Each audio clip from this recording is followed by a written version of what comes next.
जय हिंद। एक सरकारी दफ्तर में अचानक से इन्वेस्टिगेटिंग एजेंसी का छापा पड़ता है। अब जैसे ही छापा मारने के लिए एजेंसी के अधिकारी दफ्तर में घुसते हैं तो वो कई तरह के सवाल करते हैं। अब सवाल जवाब होते होते तकरीबन 5 से 6 घंटे का समय बीत जाता है। उस दिन सब कुछ ठीक ठाक निकल जाता है, पर अगले दिन वो होता है जिसे सुनकर सभी के पैरों तले जमीन निकल जाती है। सभी हैरान परेशान रह जाते हैं। छापे के अगले दिन दफ्तर के एसपी द्वारा अपने आप को गोली मारकर हत्या कर ली गई। यह कदम उठाने से पहले उन्होंने एक नोट लिखा जिसे अलग अलग व्हाट्सएप ग्रुपों पर शेयर किया। उसमें उन्होंने कहा कि कुछ लोग मुझे लगातार अनैतिक और गलत कार्य करने के लिए प्रेशराइज कर रहे थे, इसी वजह से मुझे यह कदम उठाना पड़ रहा है। इस केस के बारे में बात करेंगे, पर सबसे पहले आपसे अपील कि आप बड़ी संख्या में हमारी वीडियोस को देख रहे हैं पर चैनल सब्सक्राइब नहीं कर रहे। अगर आप इस वीडियो को देख रहे हैं तो फौरन चैनल को सब्सक्राइब कीजिए, बेल नोटिफिकेशन ऑन कीजिए, वीडियो को ज्यादा से ज्यादा शेयर करें और इसके साथ ही अपना कमेंट देना ना भूलें। इस पूरे केस की सच्चाई जानने के लिए वीडियो को बिल्कुल आखिर तक देखें और बिल्कुल भी स्किप ना करें। अब ये पूरा मामला समझने के लिए आपको चलना पड़ेगा उत्तर प्रदेश के बुलंदशहर में, जहां पर एक डाकखाना स्थित है और वहां से एक कर्मचारी 31 मार्च साल 2022 को कथित तौर पर रिटायर हो जाता है। अब रिटायरमेंट से पहले यह कर्मचारी एलटीसी पर अपने परिवार के साथ गया था। अब एलटीसी क्या होता है? दरअसल यह एक फैसिलिटी होती है सरकारी कर्मचारियों को जो दी जाती है। हर 4 साल में सरकारी कर्मचारी अपने परिवार के साथ कहीं भी घूमने जा सकता है ऑल इंडिया, और जो भी उनका और उनके परिवार का आने जाने का जो किराया होगा वो विभाग द्वारा रीइंबर्स किया जाता है, यानी उसे लौटाया जाता है। अब इस कर्मचारी के एलटीसी के बिल थे जिसकी फुल फॉर्म होती है लीव टू वर्क कन्वेंस। अब एलटीसी के जो बिल थे उनका भुगतान विभाग द्वारा नहीं किया गया था, पर यह कर्मचारी 31 मार्च को रिटायर हो गया। अब रिटायर होने के बाद कथित तौर पर इस कर्मचारी द्वारा दफ्तर के कई चक्कर लगाए गए, पर उसे बार बार कोई नया लॉजिक दे दिया जाता, पर उसे रिम्बर्समेंट का पैसा नहीं मिला। अब लाखों रुपए के बिल थे, बिल छोड़े भी कैसे जाते। उसके बाद यह कर्मचारी जब अगली बार गया तो उसका आरोप यह है कि उससे रिश्वत की मांग की गई। उसे कथित तौर पर कहा गया कि अगर तुम रिश्वत के पैसे दोगे तुम्हारे बिल जल्द से जल्द पास कर दिए जाएंगे, और अगर नहीं दोगे तो यूं ही फाइलों में धूल फांकते रहेंगे तुम्हारे ये बिल। अब इसके बाद फाइनली यह होता है कि यह कर्मचारी अपने घर आता है। घर आकर परिवार को ये सारी बात बताता है, दोस्तों जो खास दोस्त होते हैं उनके साथ जिक्र करता है, और फिर फाइनल सलाह यह बनती है कि पैसे देने की तो कोई बात बनती ही नहीं है। जो सरकारी एंटाइटलमेंट है उसके हिसाब से पैसा मिले, सिर्फ इतनी ही चाहत है। अब इसके बाद फाइनली फैसला यह किया जाता है कि इन्वेस्टिगेटिंग एजेंसी में जाकर शिकायत की जाए, अपनी बात रखी जाए, अपनी कंप्लेंट दी जाए, और जो भी व्यक्ति रिश्वत की मांग कर रहा है उसकी गिरफ्तारी करवाई जाए या फिर उस पर कोई कड़ा एक्शन करवाया जाए। अब इसी क्रम में यह व्यक्ति इन्वेस्टिगेटिंग एजेंसी के पास पहुंचता है, अधिकारियों को अपनी पूरी बात बताता है कि मैं तब रिटायर हुआ था 31 मार्च 2022 को। उसके बाद से लगातार मैं एलटीसी के बिल की रीइंबर्समेंट के लिए लगातार कोशिशें कर रहा हूं, पर अभी तक सफलता नहीं मिली है।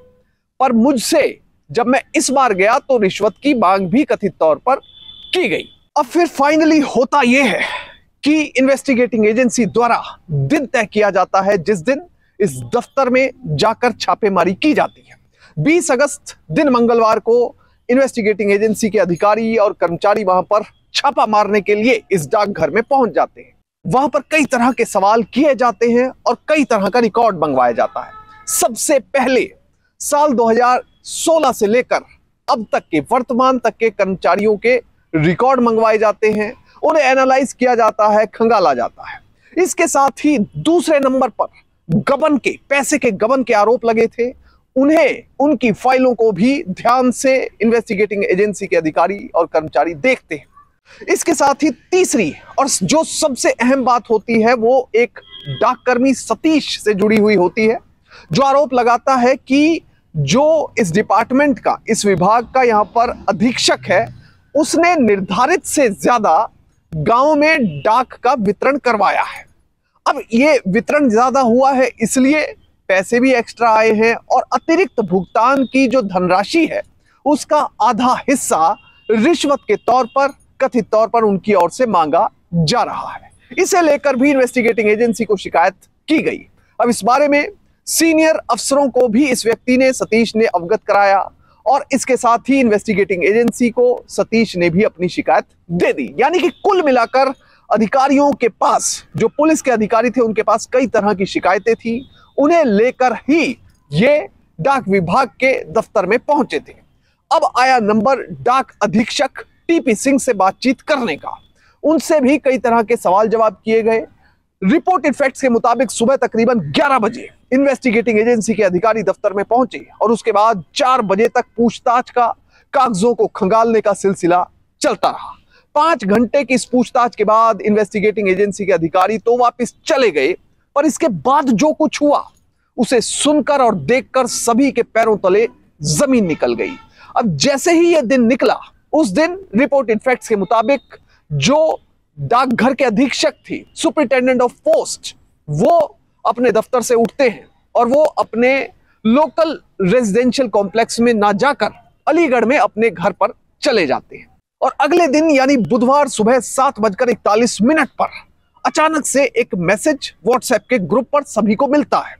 उस मैसेज में कई तरह के आरोप टीपी सिंह द्वारा अपने कुछ साथियों पर लगाए गए थे। उन्होंने कहा कि उन पर अनैतिक कार्य और गलत कार्य करने का दबाव लगातार बनाया जा रहा है, जो वो करना नहीं चाहते, और अगर वो इन गलत कार्यों को नहीं करते तो उसके बाद उन पर अनर्गल कार्रवाई और शिकायतें करवाई जाती हैं। इसके साथ ही वो अपने इस नोट में ये लिखते हैं कि मैं इतना दुखी आ चुका हूं कि मुझे अब अपनी जीवन लीला समाप्त करने जैसा कदम उठाना पड़ रहा है। अब जैसे ही ऑफिस के कुलीग्स, अधिकारी और कर्मचारी ये सारी बात पढ़ते हैं, वो पूरा मामला समझ जाते हैं।